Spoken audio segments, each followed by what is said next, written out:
Hello friends, આજે આપણે બનાવીશું સુવાની ભાજી.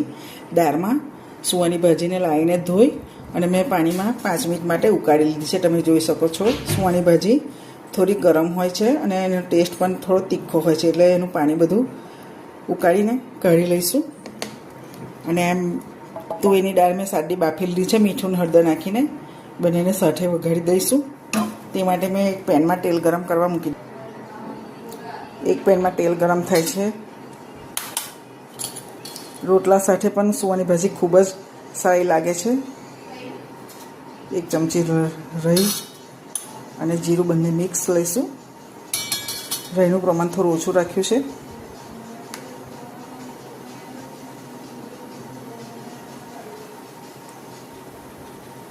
આદુ મરચાં લસણ, અડધી ચમચી હળદર,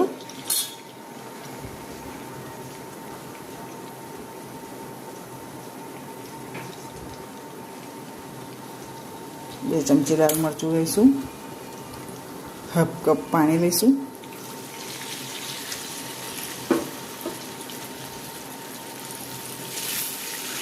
સારી રીતે મિક્સ કરી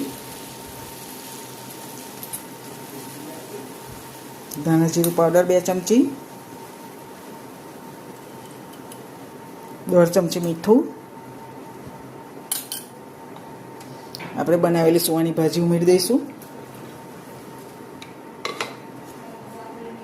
સારી રીતે મિક્સ કરી લઈશું.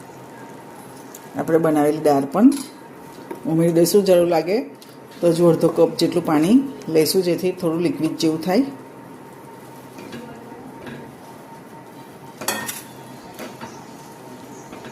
પાણીની બહુ જરૂર નહીં પડે.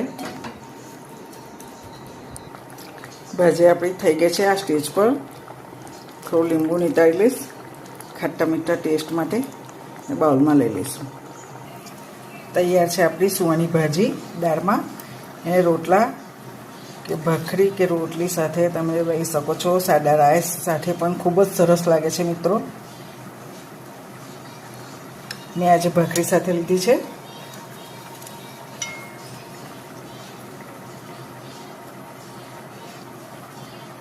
દાળનું પ્રમાણ તમે વધતું ઓછું કરી શકો છો.